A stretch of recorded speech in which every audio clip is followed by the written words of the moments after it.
উজ্জ্বল নিৰোগী আৰু সুস্থ ছালখন সকলোৱে বিচাৰে আৰু আজি আমি ভিডিঅ'টোত গম পাম কেনেকুৱা ধৰণৰ খাদ্য খাই আমি নিজৰ ছালখন সুস্থ আৰু নিৰোগী কৰি ৰাখিব পাৰোঁ। মই ডক্টৰ সন্দীপন শৰ্মা। যদি আপোনাৰ ভিডিঅ'টো ভাল পায় প্লিজ ভিডিঅ' শ্বেয়াৰ কৰিব, মোৰ পেজটো ফ'ল' কৰি দিব। নাম্বাৰ 1 হ'ল আমি গাজৰ বা পানী শাক জাতীয় বস্তু খাব লাগে। এইবিলাকত খুব বেছি পৰিমাণে বিটা কেৰটিন পোৱা যায়, যিয়ে স্কিনটো ভালে ৰখাত হেল্প কৰে।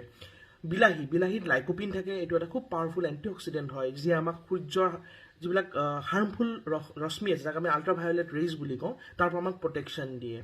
তাৰ বাহিৰে আমি ব্ৰকলি জাতীয় বস্তু খাব লাগে। ব্ৰকলিত খুব বেছি পৰিমাণে আচলতে ভিটামিন থাকে, ফাইবাৰ থাকে আৰু বিভিন্ন ধৰণৰ এণ্টিঅক্সিডেণ্ট থাকে, যিয়ে আমাৰ স্কিন ভালে ৰখাত হেল্প কৰে।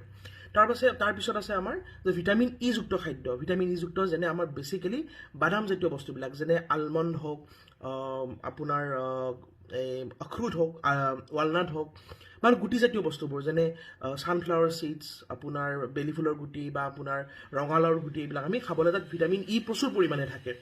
তাৰ বাহিৰে অলিভ অইল ভাল। অলিভ অইলত বহুত বেছি পৰিমাণে ভিটামিন ই পোৱা যায় আৰু অলিভ অইল আমাৰ স্কিনৰ কাৰণে বহুত ভাল হয়। তাৰপিছত আছে ভিটামিন চি যুক্ত খাদ্য।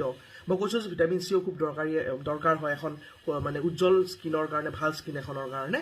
আৰু ভিটামিন চি জেনেৰেলি আমি মানে সাধাৰণতে টেঙা ফলবিলাকত পাওঁ, যেনে নেমু টেঙা হওক, কমলা টেঙা, মৌচুমী টেঙা। তাৰ বাহিৰে আমি মধুৰিআমত পাওঁ। তাৰ বাহিৰে আমাৰ আমলখিও স্কিনৰ কাৰণে বহুত ভাল হয়। বহুতে আমলা জুচ খায় স্কিনৰ কাৰণে, তো বহুত ভাল হয় ভিটামিন চি যুক্ত খাদ্যসমূহ।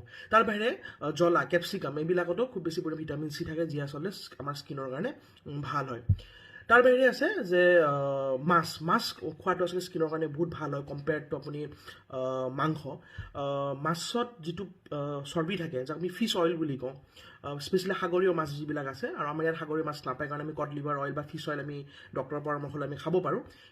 স্কিনটোৰ যিটো ইলাষ্টিচিটিটো মেইনটেইন কৰাত হেল্প কৰে।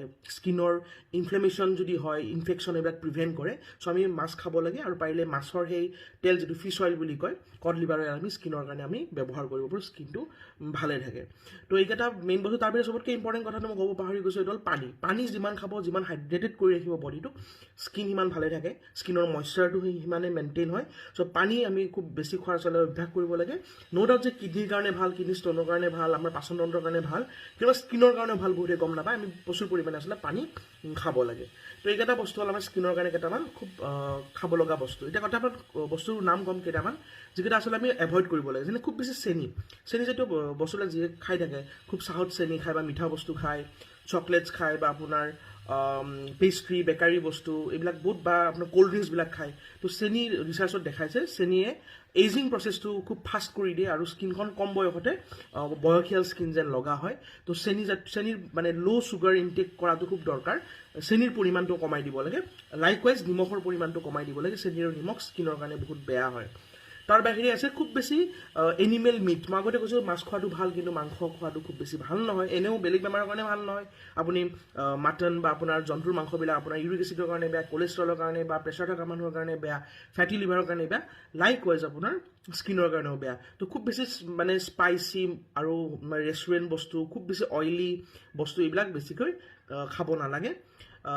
মই অলপ আগতে যিখিনি বস্তু আমাৰ শৰীৰৰ কাৰণে ভাল, সেইখিনি বস্তু যদি আমি বেছিকৈ খাই থাকোঁ, আমি নিজৰ স্কিন ভালে ৰাখিব পাৰোঁ। তাৰ বাহিৰে ৰেগুলাৰ এক্সাৰচাইজ কৰা লোকসকলৰ স্কিন জেনেৰেলি ভাল হয়। চ' আমি ট্ৰাই কৰিব লাগে যে আমি ৰেগুলাৰ এক্সাৰচাইজ কৰোঁ। ধন্যবাদ। আশা কৰিছোঁ ভিডিঅ'টো আপোনালোকে ভাল পাইছে। যদি ভাল পাইছে প্লিজ ভিডিঅ'টো শ্বেয়াৰ কৰি দিব।